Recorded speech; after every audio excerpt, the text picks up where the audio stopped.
نحمده ونصلي على رسوله الكريم أما بعد فأعوذ بالله من الشيطان الرجيم بسم الله الرحمن الرحيم يدعو من دون الله ما لا يضره وما لا ينفعه ذلك هو الضلال البعيد يدعو لمن ضره أقرب من نفعه لبئس المولى ولبئس العشير إن الله يدخل الذين آمنوا وعملوا الصالحات جنات تجري من تحتها الأنهار إن الله يفعل ما يريد من كان يظن أن لن ينصره الله في الدنيا والآخرة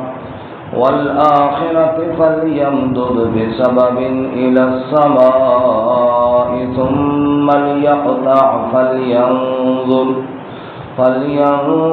هل يذهبن كيده ما يغيظ وكذلك أنزلناه آيات بينات وأن الله يهدي من يريد إن الذين آمنوا والذين هادوا والصابئين والنصارى والمجوس والذين أشركوا إن الله يفصل بينهم يوم القيامة إن الله على كل شيء شهيد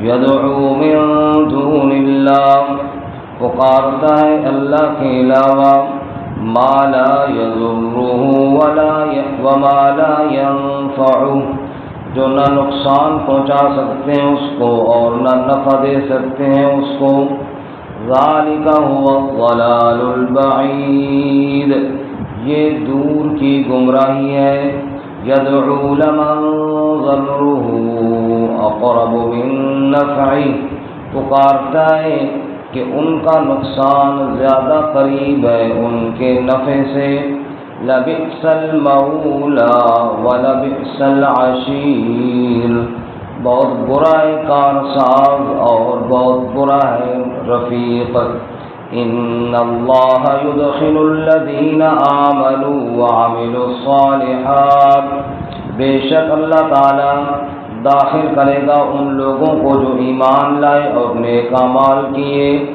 جنات باغات میں تجری من تحتها الانہار بہتی ہوں گی ان کے نیچے سے نہریں ان اللہ یفعل ما یرید بے شک اللہ تعالیٰ کرتا ہے جس کا ارادہ رکھتا ہے من کان یظن جو شخص یہ گمان کرتا ہو اللہ ینصرہ اللہ فی الدنیا والآخرہ کہ ہرگز مدد نہیں کرے گا اس کی اللہ دنیا اور آخرت میں فَلْيَمْدُدْ بِسَبَبٍ إِلَى السَّمَاءِ بس چاہیے کہ لٹکائے ایک رسی آسمان کی جانب ثُمَّ لْيَقْطَعْ پھر چاہیے کہ کاٹے فَلْيَنظُرْ پس چاہیے کہ وہ دیکھے هَلْ يُذْهِبَنَّ كَيْدُهُ مَا يَغِيظُ کیا دور کرتی ہے اس کی تدبیر جو اس کو غصہ ہے وَكَذَلِكَ أَنزَلْنَاهُ آيَاتٍ بَيِّنَاتٍ اور اسی طرح نازل کیا ہم نے اس کو واضح آیات وَأَنَّ اللَّهَ يَهْدِي مَن يُرِيدُ اور بے شک اللہ تعالی ہدایت دیتا ہے جس کو ارادہ کرتا ہے ان الذین آمنوا بے شک وہ لوگ جو ایمان لائے والذین ہادوا، اور وہ لوگ جو یہودی ہوئے، والصابئین، اور جو صابی ہوئے، والنصارى، اور جو عیسائی ہوئے، والمجوس، اور جو مجوسی بنے، والذین اشرکوا، اور وہ لوگ جنہوں نے شرک کیا، ان اللہ یفصل بینہم یوم القیامہ، بے شک اللہ تعالی فیصلہ کرے گا ان کے درمیان قیامت کے دن، ان اللہ علی کل شیء شہید، بے شک اللہ تعالی ہر شے پر گواہ ہے۔ سبحان ربک رب العزة عما یصفون وسلام علی المرسلین والحمد للہ رب العالمین۔ اللهم صل على محمد وعلى آل محمد كما صليت على إبراهيم وعلى آل إبراهيم إنك حميد مجيد۔ اللهم بارك على محمد وعلى آل محمد كما باركت على إبراهيم وعلى آل إبراهيم إنك حميد مجيد۔ معزز سامعین، سورۃ الحج کا دوسرا رکوع آیات نمبر 12 سے لے کر 17 تک تلاوت کیے۔ اللہ رب العزت ان کے مطابق صحیح بیان کی توفیق عطا فرمائے اور ہمیں قرآن و سنت پر عمل کرنے کی توفیق عطا فرمائے۔ گزشتہ سبق میں ہم نے پڑھا کہ بعض لوگ توحید باری تعالی میں اپنی جہالت کی وجہ سے بغیر دلیل کے جھگڑا کرتے ہیں اور اللہ کی آیات سے پہلو پھیر کر چلے جاتے ہیں۔ ان کے لیے دنیا میں بھی ذلت ہے اور آخرت میں جلنے کا عذاب ہے۔ اور بعض لوگ ایسے ہیں کہ جو کنارے پر کھڑے ہیں، دنیاوی مفاد ملتا رہے تو پھر تو اسلام سچا دین ہے، اس پر عمل کرتے ہیں، لیکن اگر کوئی آزمائش آ جائے انقلب علی وجہہ، پھر پلٹ جاتے ہیں۔ ان کی دنیا بھی برباد ہے اور ان کی آخرت بھی برباد ہے۔ آج کے سبق میں فرمایا یہ وہ لوگ ہیں کہ اللہ کو چھوڑ کر ان کو پکارتے ہیں جو نفع نقصان کے مالک نہیں ہیں، کیونکہ نفع اور نقصان کا مالک صرف اللہ ہی ہے۔ رسول اللہ صلی اللہ علیہ وسلم نے ارشاد فرمایا وَاعْلَمْ أَنَّ الْأُمَّةَ لَوْ اجْتَمَعَتْ عَلَىٰ أَن يَنفَعُوكَ، اس بات پر یقین کیجیے اگر ساری امت اکٹھی ہو جائے اس بات پر کہ وہ آپ کو نفع دینا چاہیں، حضور فرماتے ہرگز آپ کو نفع نہیں دے سکتے الا قد كتب اللہ لک، سوائے اس کے جو اللہ نے آپ کی قسمت میں لکھا ہے۔ اور پھر حضور فرماتے ہیں اگر ساری امت جمع ہو جائے علی ان یضروک، کہ آپ کو نقصان پہنچانا چاہیں، ہرگز نقصان بھی نہیں پہنچا سکتے الا قد كتب اللہ علیک، سوائے اس کے جو اللہ نے آپ کی قسمت میں لکھا ہے۔ اس لیے فرمایا نفع نقصان کا مالک تو اللہ ہے۔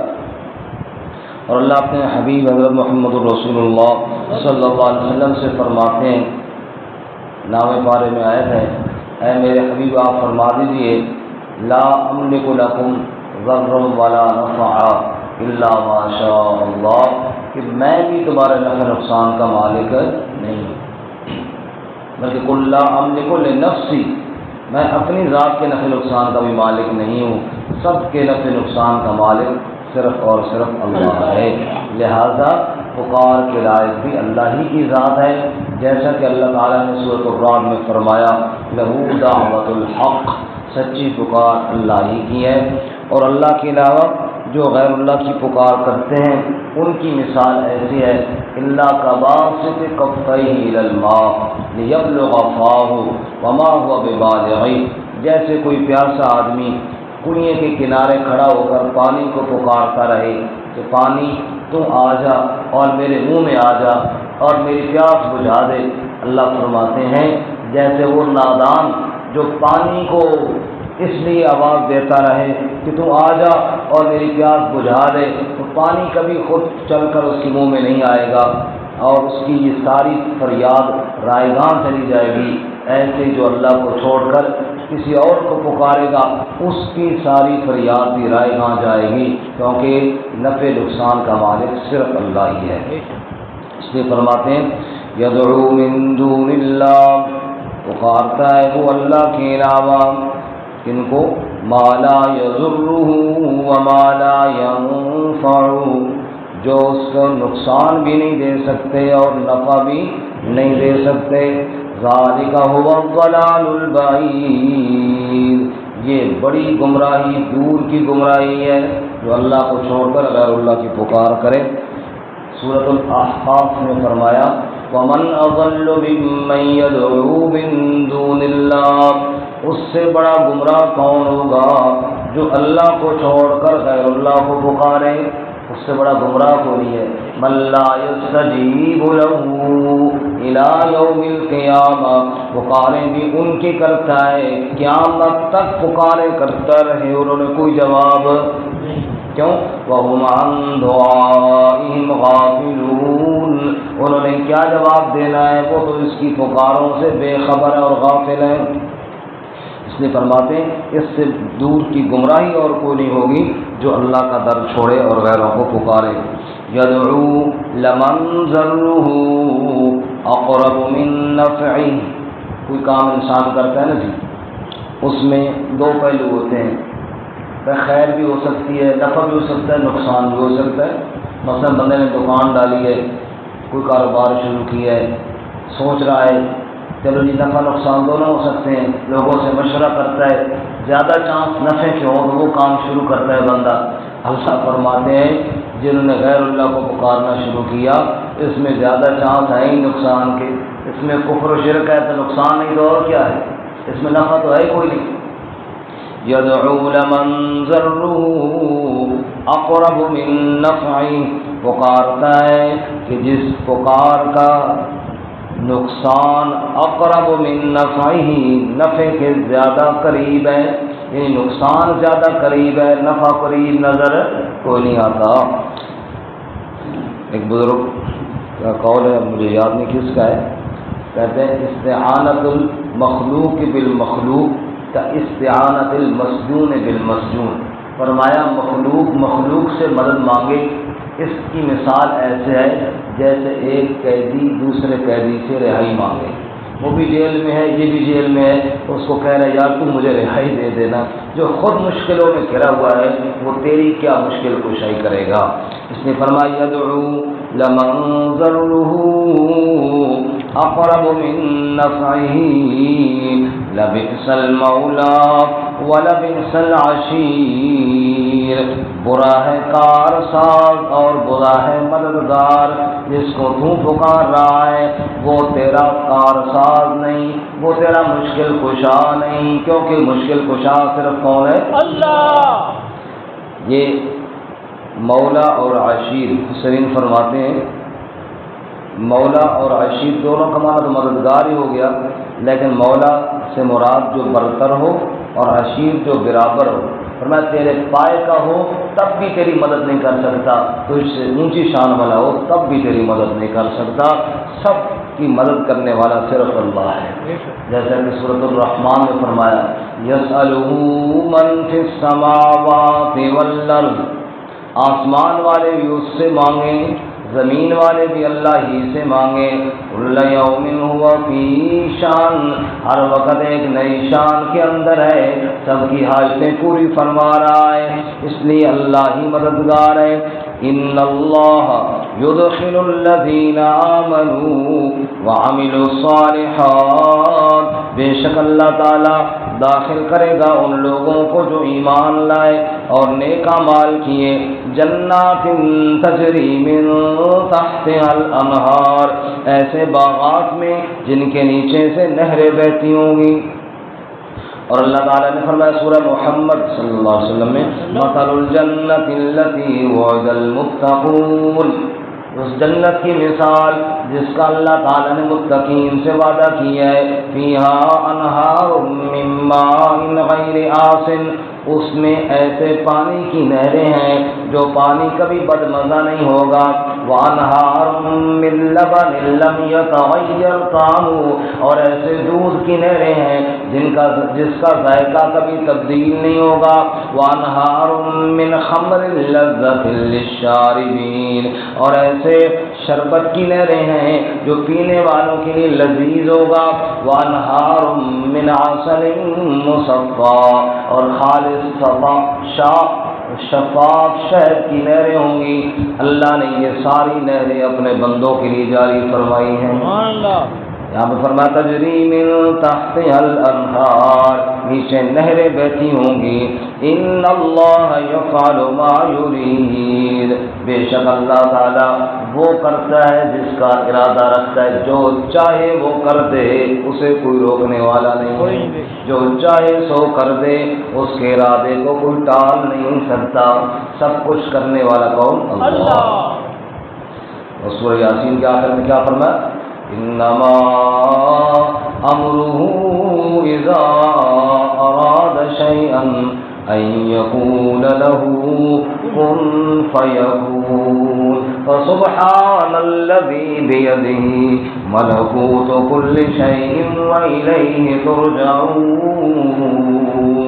فرمایا جس کام کا میرا رب ارادہ کرے بس اس کو کہتا ہے ہو جا، وہ ہو جاتا ہے۔ پاک ہے شریکوں سے وہ ذات، بیدہ ملکوت کل شیء، جس کے ہاتھ میں ساری کائنات کی بادشاہی ہے، پوری کائنات کا اکیلا بادشاہ صرف میرا اللہ ہے۔ اس لیے فرمایا ان اللہ یفعل ما یرید۔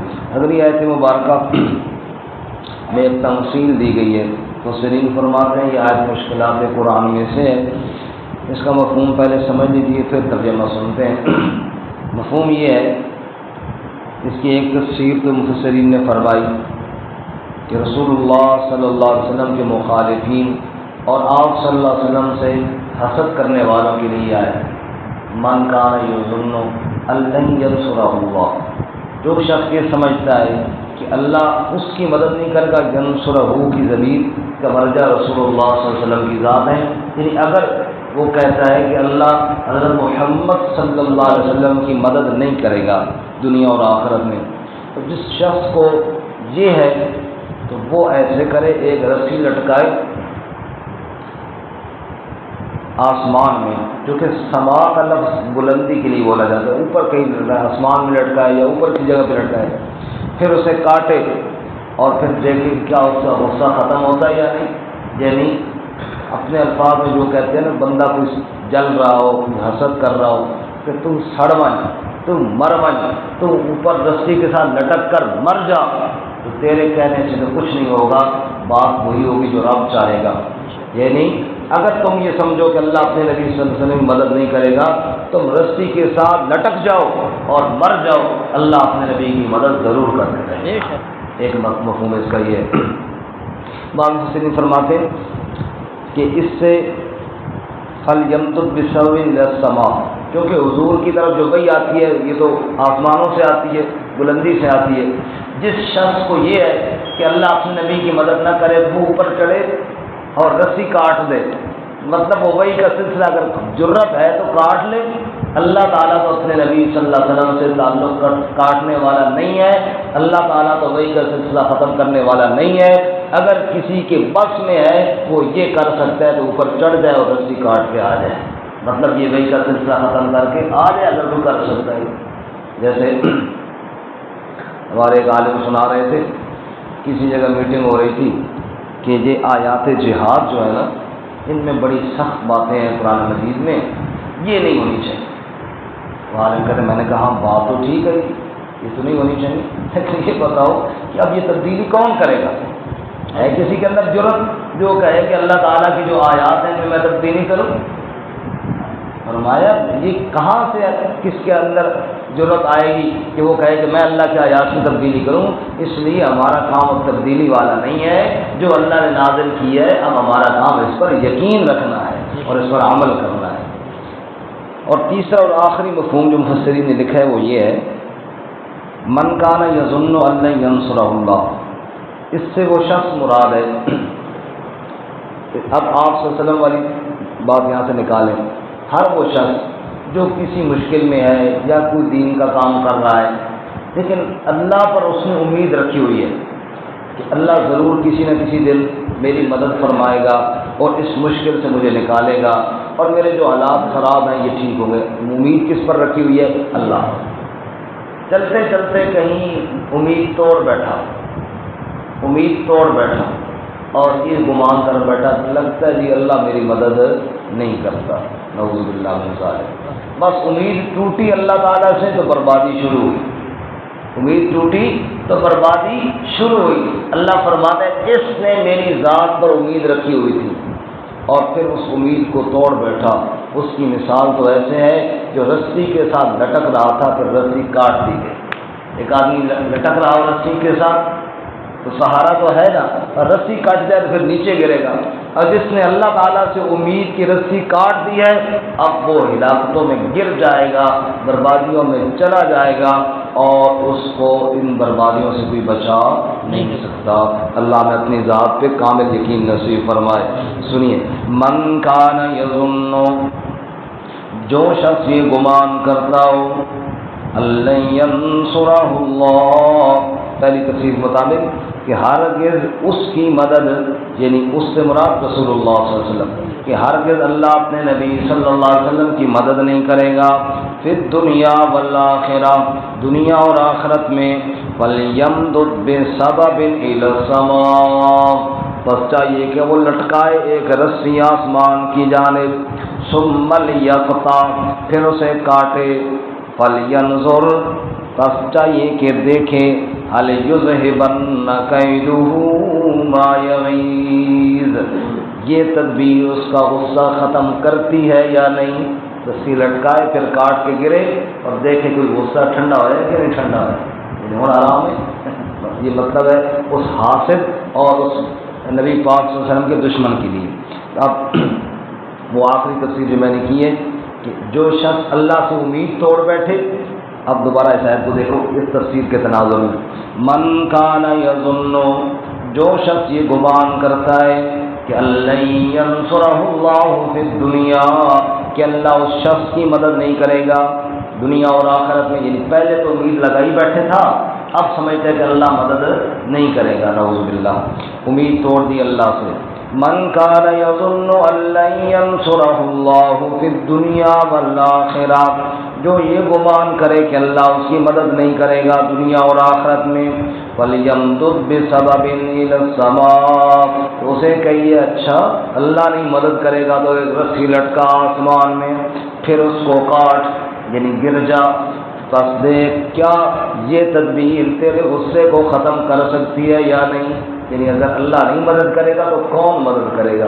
اس کی میں وہ حدیث کی ہے تو رسول اللہ صلی اللہ علیہ وسلم نے ارشاد فرمایا کہ اللہ اپنے بندے کی دعا کو قبول کرتا ہے ما لم یستعجل، جب تک وہ جلدی نہ مچائے۔ صحابہ نے پوچھا یا رسول اللہ جلدی مچانے کا کیا مطلب ہے؟ کہا یہ نہ کہے قد دعوت وقد دعوت فلم ارى یستجب لی، بڑی دعائیں کی لیکن مجھے تو کوئی قبول ہوتی دکھائی نہیں دیتی۔ فرمایا یہ بات جب کہتا ہے پھر اللہ غصے ہو کر دھکا دیتا ہے، جا اگر میں نہیں قبول کرتا تو پھر پکار لے کسی اور کو، نعوذ باللہ من ذالک۔ تو یہ کیا ہے؟ اس کی ہلاکت ہے۔ اللہ ہمیں اپنی ذات پہ یقین کامل نصیب فرمائے۔ وَكَذَلِكَ أَنزَلْنَاهُ آيَاتٍ بَيِّنَاتٍ، کذالک ایک کاف تشبیہ کے لیے ہوتا ہے، اسی طرح جیسے ہم نے یہ مثال دی ہے نا، اسی طرح انزلناہ آیات بینات، ہم نے واضح آیات، واضح نشانیاں نازل فرمائیں۔